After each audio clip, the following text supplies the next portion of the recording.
What is going on, ladies and gentlemen? Today's video, we're going to be comparing something. Right here, I got myself an axe, and right here I have myself a machete. Also, one of my main objectives today is to see if I can make a wall tent style tent out of an old oil tarp that I have. Look, I'm loyal to the fan base, okay? So when I get a comment telling me to do something, I do it. If my research is correct here, we need a couple things, and we got to get them from over here.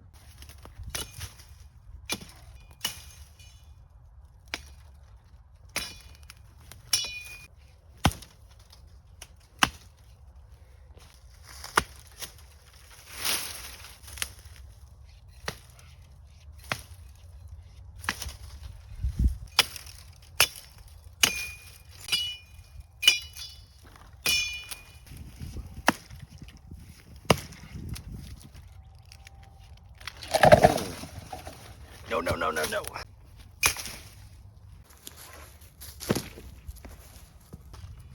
this.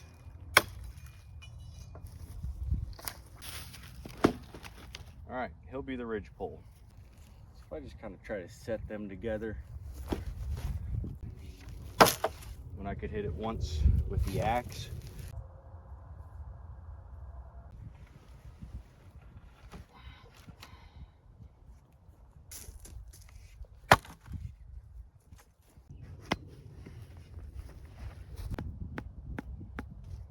That's not gonna hold. It literally has to hold it for 2 minutes while I talk about this.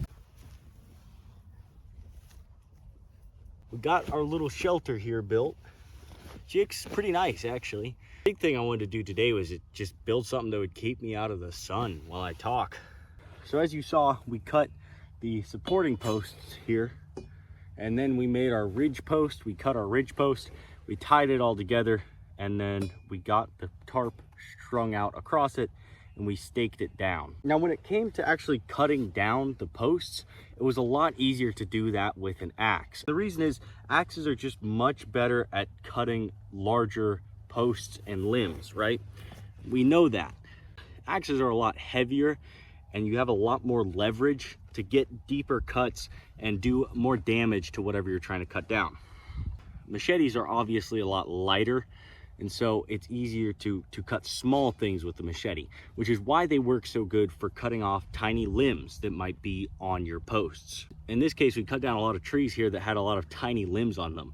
And swinging a heavy axe up and down the limbs 20 times is ridiculous. You'll get tired so quickly doing that. But if you have a machete, something like a machete, it's a lot easier to just work down the limb. Another thing you probably noticed is that I was driving in all the stakes with the axe.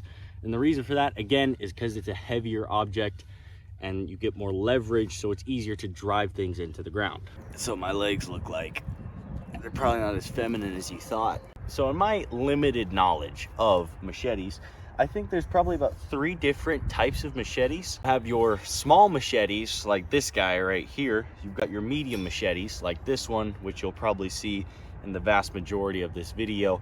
And then you've got your big boy machetes, like this guy right here. Now, personally, I find the most use with the smaller machetes like this one. They're a lot easier to get sharp, in my opinion, and they're just kind of more versatile. I found that if I'm in a situation where I'd be like, I would really like a machete, this one can do 90% of the things I want it to do. This one's not bad for carving. It's good for shaving wood. If you want to, like, I don't know, shave wood, I guess. It might not be the best for chopping, but again, I like axes for chopping things, not machetes. I just don't think machetes do a very good job when it comes to chopping down large wood.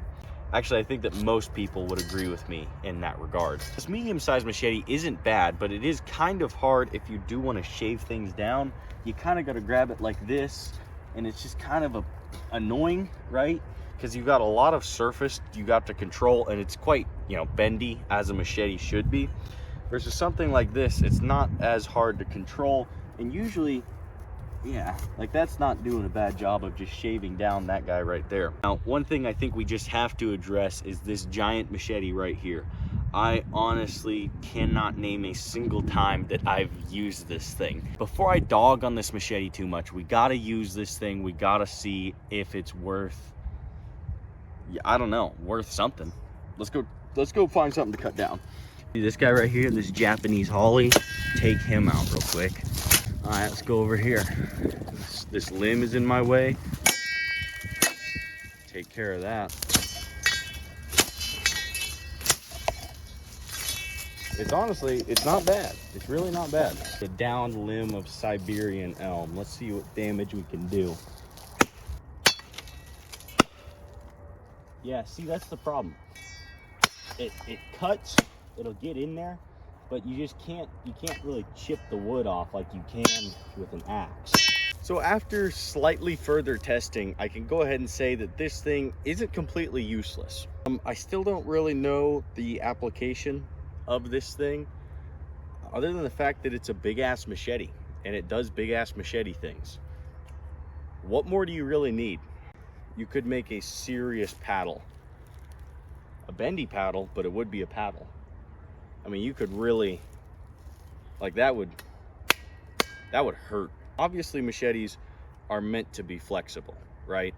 But I think at a certain point, if it gets too long, then your machete is actually too flexible. And this thing is 27 inches and you can see it flexes quite a bit.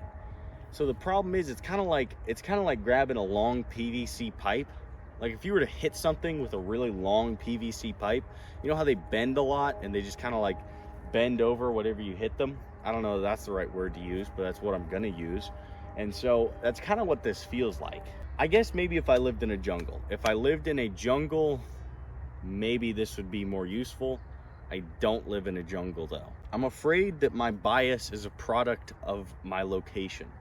All right, now since we talked about machetes, it's only fair that we talk a little bit about axes too.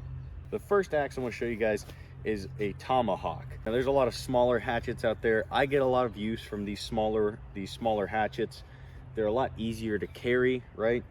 Especially if I'm camping or something like that. This is easy. I wear a lot of Carhartt pants, so it's easy to just throw it in the hammer loop there, and you can just carry that thing around. It's nice, it's simple. It's not necessarily the best at splitting, it's not the best at chopping, but it is a good all-around tool, and it's very hard to beat for the weight. This is a more classic style chopping axe. It's a very, very basic profile. Again, like the most basic profile you could ever think of. Yes, I did cut the handle down so that it balances a little bit better. You can see that balance is right there, which is right there. That's personally where I like it. This isn't a super heavy axe head anyways. This one I found is actually a lot better. I don't want to swing that into my tomahawk. This one I found is a lot better for actually chopping. It's not a great splitting axe. Something about the profile just doesn't lend it well to splitting, and I'll show you guys what I mean by that here in a second. Next axe I want to show you guys is the one you probably saw me using earlier. This is like a Jersey style axe. This one is phenomenal at splitting, which doesn't make sense because if you look at the profile here, it's a very narrow profile. I don't have a splitting axe in my current possession, but I might have a video on the way about something of that nature. And then lastly, we have mauls. Mauls are specifically designed just for splitting, and usually splitting very big wood. In fact, mauls are actually very good for splitting, where you would put the maul down, and of course you shouldn't hit an axe against another piece of metal, but take a big hammer or something and actually split the maul like this, or split the wood with the maul like this by hammering the maul into the wood. When you split wood, you actually don't want to hit it straight because you'll just bury the axe. Okay, not like that. Now what you're supposed to do is kind of flick the wood off of there like this. And if you'll notice, what that does is it kind of separates the grain. This looks like it's also Siberian elm, so go ahead and check this out. If I try to hit it with the flick, this axe tends to just get buried in the wood like that. But this guy right here, just for the sake of hitting it with the maul, And that's what mauls are made to do. They're made to take big, ugly stuff like that and just whack it into oblivion.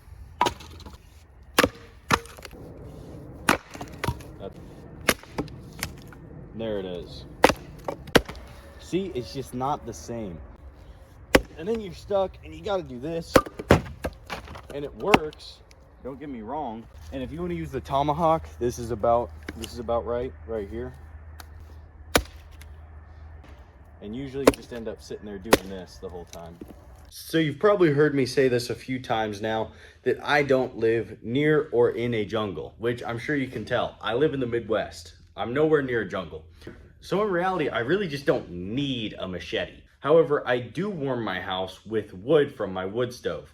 Not wood from my wood stove, wood from my wood stove.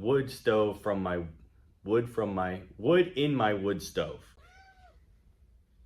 You agree? Because I'm starting so many fires, I have to split wood. I split wood every year, you know, that's just part of it. Wintertime's coming, so I split wood. It's March right now, so, you know, I'm not building too many fires, but I still like to split wood. And that's just the circumstance of where I live. I'm sure if I lived, where's a jungle? Take the Amazon rainforest, for example. If I lived in the Amazon rainforest, I probably wouldn't need a machete. And I'd probably be like, I don't need an axe, I need a machete. I'd have no reason to have an axe if I was in the Amazon rainforest, unless I was cutting down the Amazon rainforest, in which case I would want an axe. But I don't think you're supposed to cut down, I don't think it works that way. I don't think you're supposed to be cutting down the Amazon rainforest. Last I checked, there's a whole issue with cutting down the rainforest. And that was something that people weren't supposed to do. Which kind of goes back to my theory that I wouldn't actually need an axe if I was over there. Because I'm not going to be cutting down the rainforest. I don't even know what I use a machete for. I watched like a 40-minute documentary on YouTube one night about the Amazon rainforest and people that live there, and they were using a lot of machetes. You know, at the same time, I might go watch Buck and Billy Ray on YouTube, and he's in British Columbia, and he's out, which technically is also a rainforest. Anyways, he's out there, he's cutting down Douglas fir, you know, and he needs an axe. You don't see Buck and Billy Ray with a machete. And this cat, you are so destructive. That being said, I still do carry machetes quite often. In fact, I keep a machete in my side-by-side at all times. I'm not actually sure why. I haven't used it in years, but occasionally you do need one. And when you need one, you need one. They can be very handy at times, especially just like if you forget a knife, it's a lot easier to cut like a rope or something like that with a machete than it is with an axe. So there's that. I really think it comes down to the fact that it's a product of where I live. I live in the Midwest. I just don't need a machete. I need axes, which is why I'm going to collect more axes, and I'm going to continue to have axes because I need axes, and axes are amazing. Isn't that right? Meow if you like axes. Meow if you like axes. I hope you guys enjoyed this video. If you did, go ahead and like and subscribe and leave me a comment. Let me know what video you guys want to see next. I got the idea for this video from a comment, so go ahead and leave it down there. What do you want to see me do next? Where do you want to see me do it? How should I do it? Let me know.